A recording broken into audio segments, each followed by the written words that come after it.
Bonjour, bonsoir chers internautes, vous qui nous suivez à travers les horizons, merci de nous recevoir chez vous. Votre serviteur de tout le temps, Roger Nguindou, le duc de la pensée, avec la pensée TV, nous voulons partager un moment ensemble. Ça faisait un temps qu'on ne s'était plus vu, mais nous sommes là, il n'y a rien de cassé, il n'y a rien de perdu. Tant que la tête est encore sur les épaules, nous avons le temps de partager au moins certaines informations en ce qui concerne beaucoup plus notre beau pays, le pays de nos ancêtres, la RDC et l'Okwamakassi. Alors, merci de votre fidélité. Nous sommes ensemble et nous sommes ensemble pour la République. Nous n'avions pas choisi d'être Congolais, mais si nous le sommes, c'est le destin. Personne ne peut choisir son père, moi encore sa mère, moi encore son frère. Nous sommes nés comme cela. Cela veut dire que, en tant que Congolais, nous avons le souci de notre pays, vu tout ce qu'il y a à l'heure actuelle. Alors nous nous sommes dit, nous devons normalement être au four et au moulin afin d'informer le public, disons, suivre l'évolution de dossiers de près, crier quand il faut crier. Alors, applaudir quand il faut applaudir. Nous voulons que la RDC soit rebâtie. Pourquoi? Parce que, alors, nous étions tombés trop bas. La RDC a été enterrée. Mais aujourd'hui, on l'a exhumé, on est en train de travailler pour que lui donner encore un peu, lui donner la vie. Merci encore pour votre fidélité.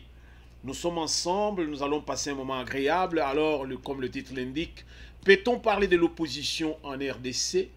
Une question qui se pose. Et nous parlerons aussi alors de la Chine avec la RDC, vu le passage de son Excellence Félix-Antoine Tshisekedi Tshilombo dans ce pays de Mao Tse-tung, là où nous voyons le chef de l'État qui est allé avec son homologue Tsamping, qui est le chef actuel de ce pays. Alors, nous allons partager un moment agréable et puis suivons un peu, soyons détendus. Aujourd'hui, c'est le début de la semaine. La lendiose, moi, je n'aime pas. La lendiose, le lundi, on est fatigué puisqu'on a eu un temps de week-end. Alors, quand on retourne le lundi, le plus souvent, il y a, hein, vous savez, il y a un peu, on se sent, on n'a pas encore pris de l'allure pour la semaine. Mais voilà pourquoi nous serons un peu souples aujourd'hui pour partager ce que nous avons. Alors, nous allons commencer par, disons, nous entrerons dans l'opposition après et nous voulons un peu voir ce qui s'est passé, le pourquoi de son Excellence Félix-Antoine Tshisekedi Tshilombo en Chine. Il est parti en Chine pour faire quoi? Alors là, Info économique avec France 24 nous a fait au moins une image, ou bien les images, et puis on a éclairé pour comprendre le pourquoi de son Excellence Félix-Antoine Tshisekedi Tshilombo en Chine. Alors, suivons un peu la vidéo ensemble et puis nous allons continuer. Ouais.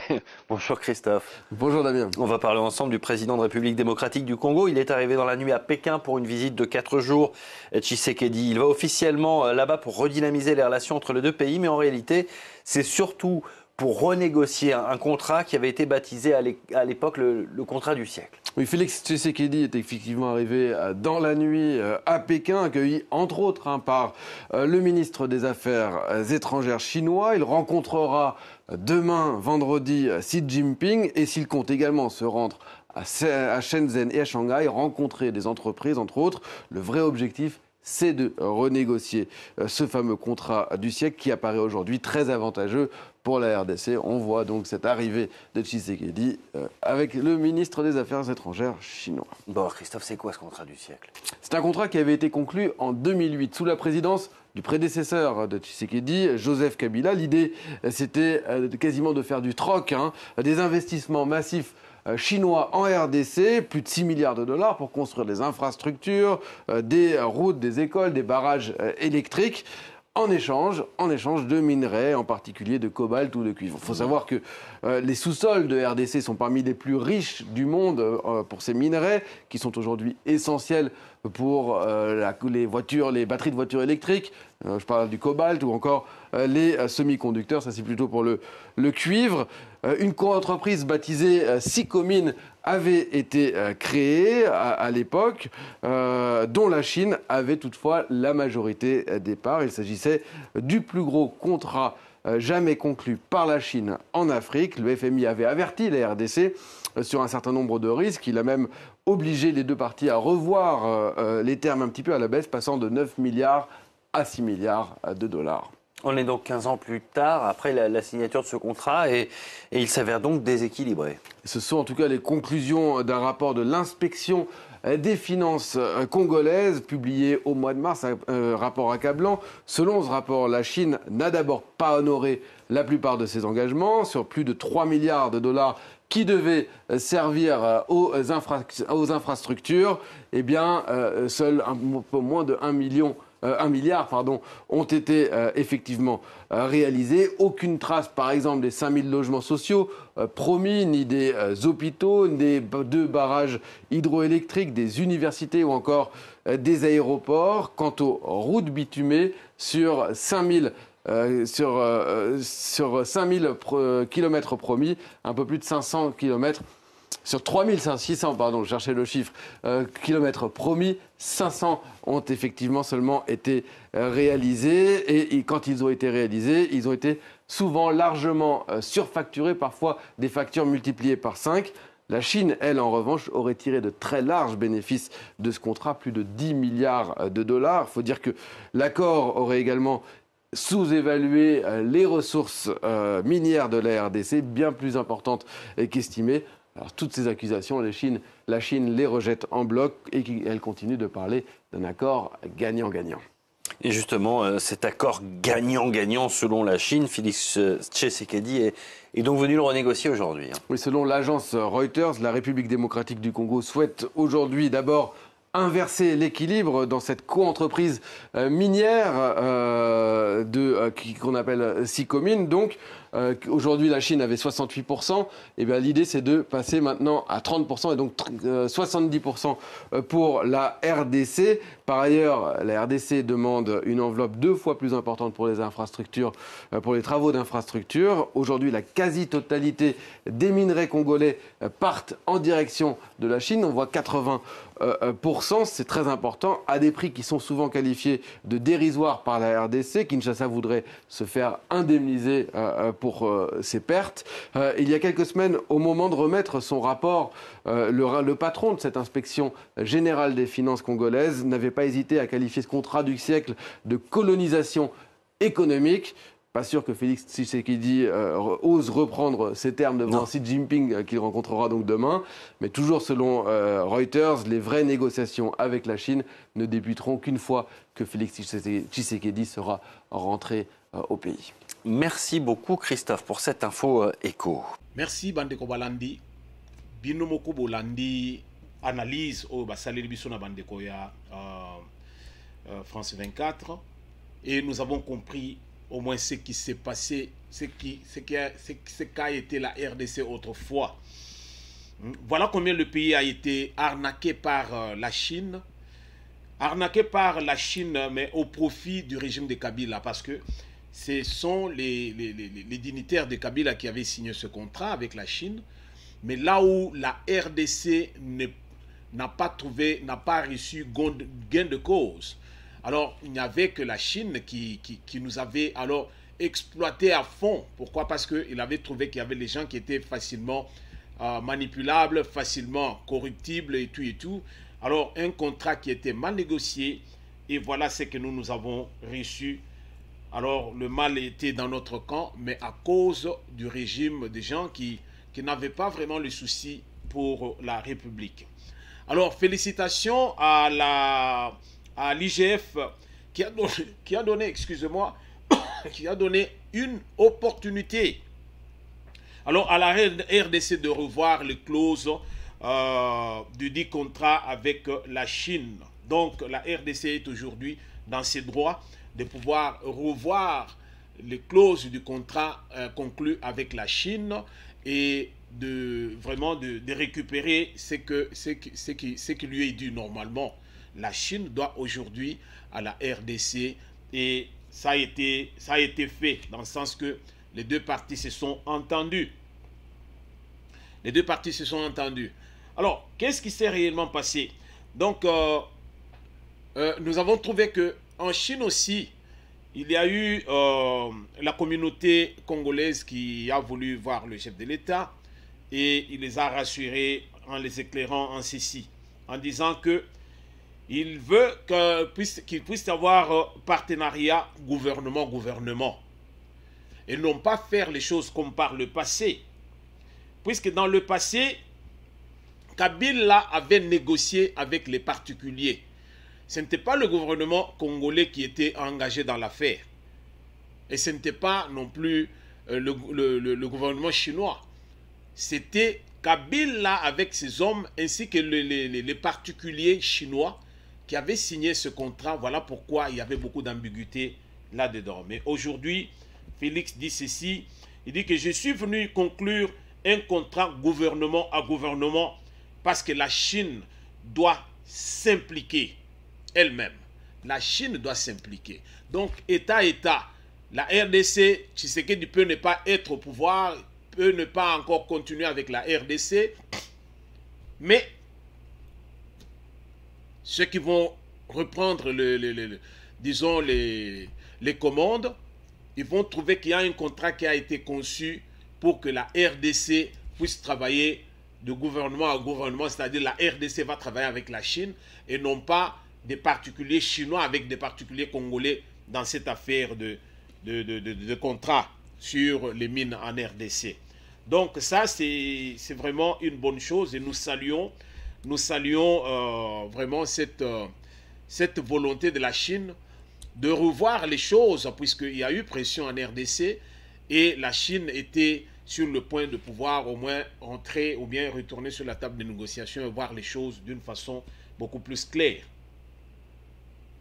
Donc la visite du chef de l'État en Chine, c'était une visite à caractère beaucoup plus économique. Donc l'économie était au cœur de la visite de son Excellence Félix Antoine Tshisekedi Tshilombo en Chine. Voyons un peu les images, ça va nous montrer un peu l'ambiance qui était en Chine pendant que son Excellence Félix Antoine Tshisekedi Tshilombo était de ce côté-là. Suivons en image et puis nous allons faire un petit commentaire par la suite. Se positionner de plus en plus comme un leader mondial de métaux rares et cherche des partenaires pour leur exploitation. Pékin souhaite investir davantage dans l'énergie verte pour laquelle il faut du cuivre et du cobalt. L'économie est donc au cœur de cette visite d'État de Félix Tshisekedi ici en Chine cette semaine, mais on ne parle pas que des mines et de l'infrastructure. Après la rencontre avec son homologue chinois Xi Jinping, le président Tshisekedi va partir à Shanghai, la capitale économique du pays, et aussi à Shenzhen, où se situe notamment le QG de Huawei, le géant de la télécommunication chinois. Merci, Bandeko Balandi. Tomoni que, en tout cas, accueil Oyo ezaki réservé na son excellence Félix Antoine Tshisekedi Tshilombo na mboka ya Mao Tse-tung. Alors ezalaki quelque chose d'autre. Alors il y avait vraiment un protocole d'État qui était un peu différent, c'est-à-dire que on a eu vraiment beaucoup d'estime pour la RDC. Alors RDC est en train de redorer blason naïe terni autrefois, mais aujourd'hui il y a beaucoup de visibilité pour ce pays qui a, c'est que tout ce que les puissants cherchent pour la technologie de demain, alors la technologie de demain a sa base en RDC. Voilà pourquoi tous les puissants se déchirent pour avoir la RDC dans leurs mains. Mais nous voulons que ceux qui veulent travailler avec nous viennent par la voie officielle et non pas engager des gens qui peuvent chercher à nous déstabiliser à leur profit. Alors, son Excellence Félix Antoine Tshisekedi Tshilombo, voilà pourquoi nous disions que sa visite était beaucoup plus... donc l'économie était au cœur de sa visite en Chine. Il avait aussi visité disons, la compagnie d'État chinoise et vient de signer avec cette compagnie Huawei vous connaissez la compagnie avec la téléphonie et autres, disons. Donc Huawei, un contrat pour la transformation et le développement du numérique en RDC. Donc la transformation et le développement du numérique en RDC. Donc une bonne affaire pour la RDC que son Excellence Félix-Antoine Tshisekedi Tshilombo vient encore de prendre pendant qu'il était en Chine, un contrat encore qui est vraiment un bon pour la RDC. Donc, il y a encore beaucoup d'ouverture. Nous voyons combien nous pouvons solliciter les occasions qui s'offrent à nous et sauter dessus pour que la RDC puisse aussi se retrouver, puisque ce pays vraiment était arnaqué par tous les puissants. Mais aujourd'hui, nous savons au moins, nous cherchons à mettre les choses vraiment en ordre pour que le peuple congolais ainsi que la RDC puissent vivre, disons, le meilleur qu'il y a en RDC. Tout ce que Dieu nous a donné peut nous aider à faire de ce pays le meilleur du monde. Donc la Chine a exprimé sa volonté de voir la RDC pacifiée. Qu'est-ce qu'on a dit? La Chine réaffirme son ferme soutien à la RDC dans sa préservation de son indépendance, de sa souveraineté, son intégrité territoriale face aux ingérences de forces extérieures. Donc, ce qui revient à dire que l'affaire à l'est de la République était sur la table des négociations. Pas sur la table des négociations, mais dans l'heure pour parler. Pourquoi? Parce que on a trouvé que le désordre qu'il y a chez nous, c'était un désordre voulu. C'est-à-dire qu'il y a les mains noires qui sont en train de faire assez que la RDC ne puisse pas décoller. Voilà pourquoi il y a cette ingérence des forces extérieures qui amène à un désordre et la zizanie en RDC. Vous allez comprendre qu'au moment où nous parlons, on nous parle de quoi? De miliciens Mobondo, qui sont en avance, donc qui ont atteint le territoire de Popo Kabaka, et c'est dans le Bandundu. Alors vous comprenez ce que ça représente. Vous comprenez ce que ça représente. C'est-à-dire qu'il y a des mains noires qui cherchent à ce que la RDC puisse aller en feu. On parle ici de Mobondo, on parle là-bas de tout ce qui se passe à l'est de la République. Pendant ce temps, il y a des discours de la haine qui sont en train de prendre vraiment de l'ampleur en RDC. Et tout ça, ça vient de quelque part. Il y a de ceux qui veulent assez qu'il puisse y avoir le feu en RDC et ça va les profiter. Alors, Congolais, soyons un peu réfléchis quelque part et comprenons que nous ne devons pas vivre de cette façon. Vous voyez? Donc, cherchons à prendre les choses du bon côté. En tout cas, il faut comprendre que donc, la Chine ne vient pas seulement pour prendre les minéraux chez nous. La Chine ne vient pas seulement dans le cadre, il y a un contrat signé qu'on doit revoir, la révision de certains contrats et tout. Mais la Chine aussi a trouvé que le pays doit être normalement pacifié. Le pays doit vivre son intégrité.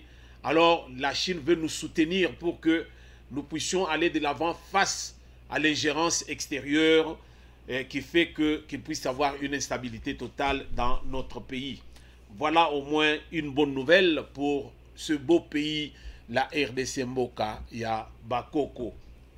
Alors, nous tournons maintenant la page pour retourner maintenant dans autre chose. Bandeko makambo yozo leka o yozo pesa mutu pasi. Ah, mais tozo lingato la la pongite. Tozo lingato comprendre que donc Congolais, il faut à la moka ACP là. Comprenez? Donc, nous disions tout à l'heure ici que il y a, peut-on parler, dans le titre, peut-on parler de l'opposition en RDC? Bandeko, moi, mouké, ma notion, tozali nango, il n'y a personne qui détient le monopole de la connaissance, mais ce que nous connaissons nous donne de comprendre qu'il n'y a pas l'opposition en RDC. Nous disions cela dans un précédent numéro pour dire que l'opposition n'est pas synonyme de l'inimitié. L'opposition, normalement, c'est comme le garde-fou. Vous voyez? C'est pour éviter à ce que le gouvernement ne puisse déraper, le gouvernement ne puisse déborder. Alors, l'opposition est là pour surveiller les mouvements du gouvernement quand le gouvernement veut aller du mauvais côté. Que ce soit le gouvernement, que ce soit l'opposition, ces deux camps travaillent pour la République, ces deux camps travaillent pour le peuple. Chose étonnante, et ce qui fait vraiment mal au cœur, c'est de voir qu'en RDC, l'opposition signifie l'inimitié. Ceux qui sont dans l'opposition veulent voir le sang de Congolais couler. Aujourd'hui, il y a un peu de tout. Nous disions tout à l'heure ici que il y a les propos vraiment haineux. Il y a un discours de la haine qui ne dit pas son nom, alors la haine qui ne dit pas son nom, qui est en train de ronger certaines personnes en RDC. Ces gens-là qui veulent que la RDC soit en feu. Ceux-là qui veulent que non, telle tribu et telle tribu soient en guerre, pour que nous puissions retourner encore dans la guerre de sécession. La guerre tribale à cette époque, à ce siècle, je peux dire, ce temps contemporain, parler de guerre tribale, non, nous ne sommes pas dans la proto-histoire. Ce n'est pas la période de la proto-histoire. Peuple congolais, ne soyons pas dans la distraction.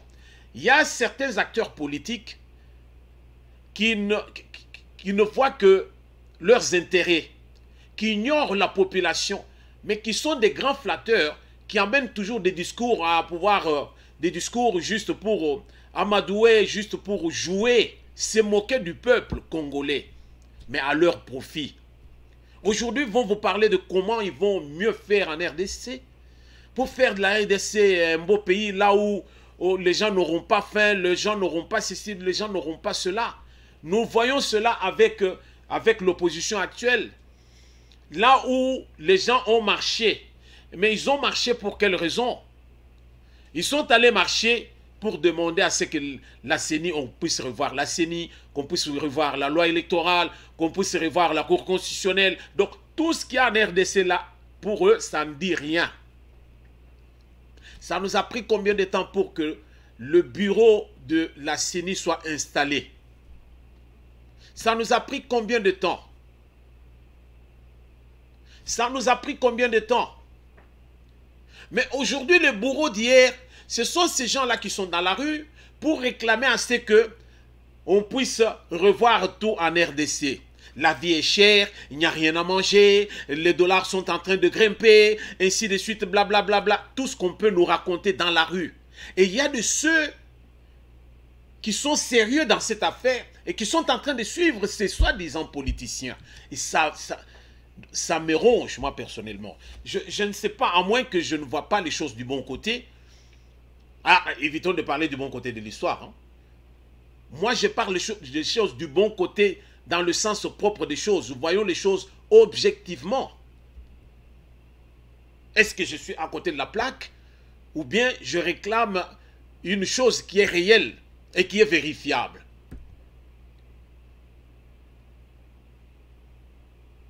Aujourd'hui, l'opposition ne jure que par les élections crédibles. Mais Sama Lukonde a dit, ne vous en faites pas. Sama Lukonde, le Premier ministre, chef du gouvernement, rappelle au gouvernement l'urgence du dépôt du projet de la loi sur la répartition des sièges afin de permettre au Parlement de faire à ce que tout soit dans les délais constitutionnels. Que tout soit dans les délais constitutionnels. Et pendant ce temps, nous avons qui? Le patron de la CENI qui s'est exprimé pour dire il n'y aura pas de glissement comme certains sont en train de le prédire. Suivons en image le patron de la CENI Kadima, Denis Kadima. Alors, nous allons retourner pour parler de l'opposition. Image, s'il vous plaît. Ok. La commission électorale, je commence avec le contexte. La commission électorale a été mise en place avec 28 mois de retard. Ça, c'est parfois quelque chose qui est oublié. Mais malgré cela, la commission tient à organiser des élections de bonne qualité, et cela dans le délai constitutionnel, c'est-à-dire avant la fin de 2023. Sur le plan des opérations, le plus grand défi, c'est de tenir le délai. Et c'est ainsi qu'à peine nommé, nous avons mis en place une feuille de route, et le 26 novembre 2022, nous avons publié un calendrier électoral. Nous accréditons les observateurs à long terme. C'est quelque chose qui n'existait pas. Aujourd'hui, en RDC, nous avons les observateurs qui ont commencé leur travail même avant l'enrôlement des électeurs. Donc, nous accréditons donc les observateurs de long terme, les journalistes, les témoins des partis politiques, parce que nous pensons qu'il faut être transparent. Alors, avant l'enrôlement, nous avons commencé par la cartographie des centres d'inscription. Cela a permis d'organiser justement l'enrôlement. Après beaucoup de difficultés logistiques, la CENI a pu faire aussi un autre exploit. Nous avons enrôlé les Congolais en 4 mois. C'est du jamais vu, c'est du jamais fait. L'enrôlement au Congo prend toujours plus d'1 année. Nous l'avons fait en 4 mois. Alors nous avons mis en système un système très rigoureux, et on appelle ça méga match, pour déceler les doublons, déceler les mineurs, déceler même là où on a pris des photos. Et ce qui fait que nous visions un nombre de 49 millions, mais nous avons enrôlé 47. Et parmi les 47, nous avons éliminé 3 300 000 composés des démineurs. Et puis il y avait des photos, 43,9 millions. L'audit dont Madame parlait tout à l'heure a été réalisé. Avec cette étape, nous avons publié les statistiques sur l'enrôlement des électeurs et nous avons soumis au gouvernement l'avant-projet de loi sur la répartition des sièges au niveau du Parlement national, Assemblée provinciale et au niveau local. L'étape prochaine, c'est la convocation de l'électorat pour la députation nationale. Nous allons faire cela le 25 juin. Donc vous comprenez que les élections, ceux qui parlaient de ce que nous appelons au Congo le glissement, donc le report, peuvent se rendre compte que nous avançons en dépit des difficultés. Bien entendu, à l'Est, à Masisi, nous n'avons pas pu enrôler. Mais ce que nous avons fait, nous avons réservé des sièges à ces entités-là pour qu'ils ne soient pas laissés à côté. Donc nous avons réservé des sièges. Alors, l'électorat sera convoqué le 25 juin. C'est dans exactement 1 mois. Et après cela, nous allons ouvrir la réception des candidatures pour d'abord la députation nationale, suivie de la députation provinciale et locale. Et le 1er septembre, nous recevrons les candidatures pour la présidentielle. La campagne va commencer et il y aura des scrutins. Nous, à la CENI, nous sommes déjà dans les démarches par rapport au scrutin. Beaucoup d'efforts et beaucoup de succès ou même des prouesses sont réalisés. Parfois, vous n'entendez pas parler de ça parce que, en fait, l'observation électorale est orientée vers l'effort de déceler les faiblesses. Alors, dans un travail qui comporte 1000 activités, si 2 activités ne marchent pas, on va insister sur les 2 activités et on va oublier les 998 ou 98 activités qui réussissent. Donc, moi, je peux vous dire, en tant que président de la CENI, que nous faisons du bon travail, nous nous ouvrons aux partenaires. La CENI d'aujourd'hui est différente de la CENI d'avant et nous attendons justement les observateurs de l'Union européenne pour qu'ils viennent constater cela eux-mêmes. Je vous remercie. Merci Bandeko Balandi à la Pensée TV. Boyoki Ndenge Denis Kadima a expliqué la situation Ndenge Zali. Il y a eu une conférence de presse. Alors, il a expliqué ce qu'il y a. Recensement Basali Yango. Fichier, tout est clair. Tout est clair et net. Mais toujours est-il qu'il y a quelque chose qui a attiré mon attention, qui fait à ce que je puisse un peu demander votre opinion. Denis Kadima dit ceci. Les élections auront bel et bien lieu. Mais il dit ceci. Une phrase m'a vraiment dérangé. Nous attendons les observateurs européens. Nous attendons les observateurs européens pour que Bangopé Bayako se rendre compte na Oyutosuto Sali. Je pose maintenant la question. Pourquoi? Pourquoi nous devons attendre les observateurs européens?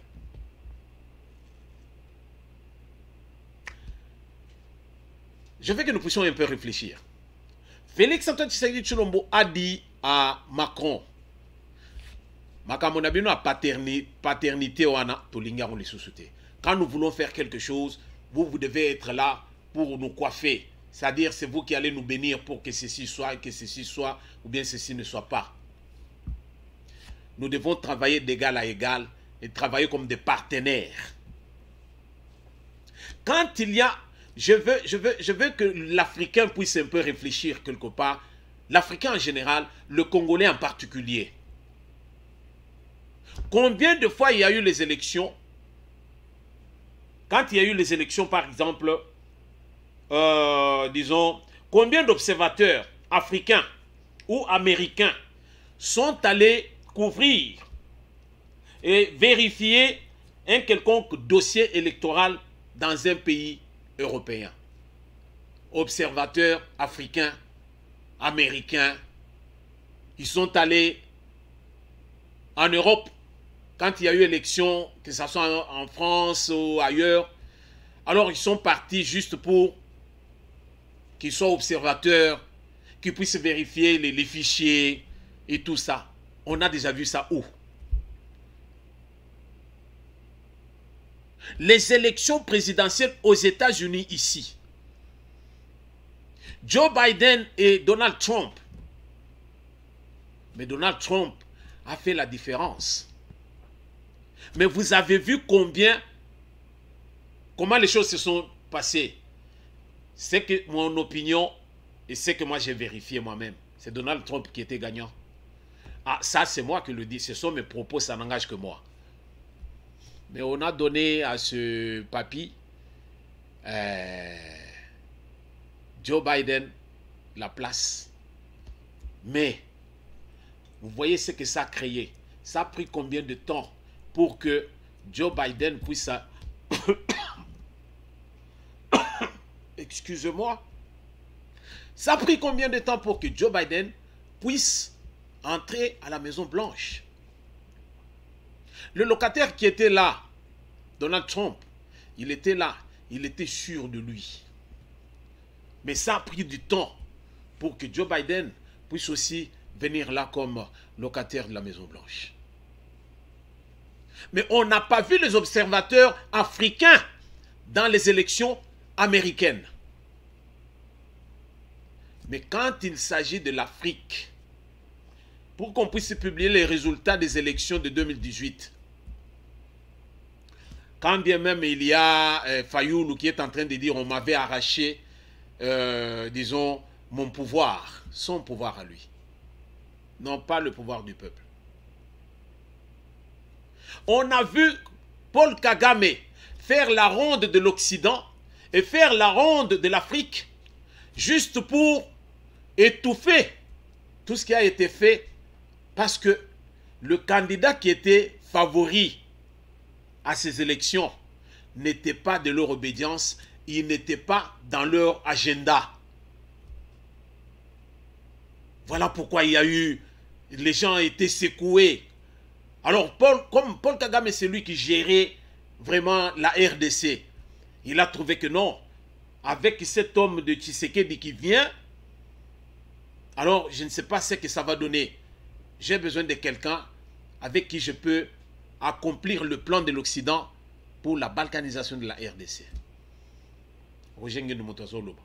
Propos nanga. Mais c'est ça la réalité. Ce que vous boya, au boy na yo, mais biso, vous avez aigle na zoloba. Biso to zoloba, sans parti pris, ngai nazana muto ya opesa ngambongo pona lobate. Non. Alors ce que zoluka, ngai na ya na mensonge, c'est qu'il faut foutanga pour que na ya na mensonge. Hein? Il faut foutanga. Alors voilà au moins ce que nous avions à ce sujet. Donc, je voudrais tout simplement dire que ici, là, nous avons, comment on l'appelle encore, Denis Kadima, qui a éclairé l'opinion pour dire que les élections auront bel et bien lieu en 2023. Décembre, les élections auront lieu. Il a donné le calendrier. On va commencer par les dossiers disons, des députés nationaux, provinciaux. Et puis après, on va prendre maintenant les candidatures pour les présidentielles. Et tout a été dit. Nous sommes dans le délai. Mais pendant ce temps, l'opposition dont nous faisons mention, c'est une opposition qui n'est pas préparée pour les élections. Voilà pourquoi cette opposition est en train vraiment de mener le peuple en bateau. On amène tout le monde en bateau juste pour faire croire que non, nous sommes dans le bon. Et pourtant, ce qui est derrière, ça, ce n'est pas connu de tout le monde. C'est connu seulement de ceux-là qui cherchent à mettre le feu aux poudres en RDC pour rien. L'opposition a voulu, on a vérifié leur marche du vin, combien c'était vraiment du fiasco. Après, il cherche à aller, si c'est Yakatumbi qui cherche à aller dans le Bas-Zaïre, on lui donne un délai par rapport aux opérations ou bien aux activités qu'il aura à entreprendre dans le Bas-Congo, mais il refuse. Et c'est fini, ce sont les médias mensonges qui commencent à raconter n'importe quoi. Alors, je retourne dans l'opposition pour dire, l'opposition a toujours été représentée au Parlement. Qui est le porte-parole de l'opposition au Parlement pendant que nous sommes en train de faire cette émission? Qui est le porte-parole de l'opposition en RDC? C'est lui qui devait normalement être le porte-parole de l'opposition. C'est Fayoulou. Pourquoi? Parce qu'il est allé aux élections, il était déchu et il veut continuer. Alors, c'est lui qui peut prendre le drapeau de l'opposition, et puisqu'il comprend au moins le rouage, il comprend comment ça fonctionne. Katumbi n'a jamais fait de la politique. Katumbi, il a eu à devenir gouverneur du Grand Katanga. C'est tout simplement parce qu'il avait réveillé Kabila sur les paradis fiscaux. Et Kabila, pour le remercier, il l'a mis là-bas. Et ils ont pillé les deux, ils ont pillé la RDC. Ils ont pillé la RDC. Katumbi, ce n'est pas un politicien. Vous connaissez, vous le connaissez, je ne vais pas aller dans les détails. Ce n'est pas un politicien. Point barre. Si on veut analyser, non. Je préfère encore prendre le tout dernier que je peux prendre juste par... tout simplement parce qu'il n'y a pas de candidat. Je peux dire, je peux prendre qui? Je ne vois pas. Sur les 4 mousquetaires, Katumbi, c'est un voleur de la République de tout le temps. Et Matata Pogno, nous connaissons son histoire. Et tu viens Fayoulou. Fayoulou, il est comme... donc, il n'est pas constant. Et tu vas trouver Denis Sessanga, c'est un crieur public. Un crieur. Un griot. Il n'y a rien. Il n'a que des discours vraiment vides de sens, il n'y a rien. Donc pour l'instant, il n'y a pas l'opposition. L'opposition devait s'organiser.